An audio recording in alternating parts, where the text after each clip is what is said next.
বছরের মতন এবছরও আমি রথ টানলাম, তবে এবছর বৃষ্টিতে ভিজে ভিজে রথ টানলাম, সে এক আলাদাই অনুভূতি। চলুন আপনাদের সাথেও শেয়ার করে নিই। তো হ্যালো এভরিওয়ান, আমি মৌমিতা চলে এলাম তোমাদের সাথে নতুন আরও একটা মিনি ভ্লগ নিয়ে। প্রথমেই বাড়ি থেকে আড়াইটি নাগাদ বেরিয়ে চলে এলাম যেখানে রথ দাঁড়ানো থাকে। এখান থেকেই আমাদের জগদীশপুরের দিকে কিন্তু এই রথকে টেনে নিয়ে যাওয়া হয় প্রত্যেক বছর। তো আজ এত মুষলধারে বৃষ্টি হচ্ছিল, সেখানে কিন্তু আমি পৌঁছে গিয়েছিলাম। আর এখানে আসতেই দেখছি জগন্নাথ প্রভুকে কি সুন্দর করে সাজানো হচ্ছে। যদিও আমার মনটা একটু খারাপই ছিল, তার কারণ প্রত্যেক বছরের মতো এবছর আমি প্রভুর আরতিটা দেখতে পাইনি। আর এখানে দেখো আমার একটা বন্ধুর সাথে আলাপ করিয়ে দিলাম। আর এখানে গোপু সোনা জলে ভিজে ভিজে সেজেছে আজকে।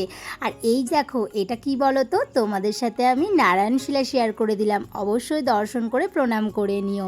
আর আজকে এতটাই বৃষ্টি হচ্ছিল ওই 2:30 থেকে 3টে নাগাদ, যে সবাই মিলে ছাতা নিয়ে ভগবানকে দেখতে এসেছে। আর এখানে দেখো প্রায় শেষের পথে সাজুগুজু। তো চলো এবারে কিন্তু রথ টান হওয়ার পালা। মানে হচ্ছে এখান থেকে একটুখানি রথ টান হয়ে তারপর বিকেল 4টের সময় রথ টানা হবে। তো আমি ফার্স্ট রথটা টেনে নিলাম।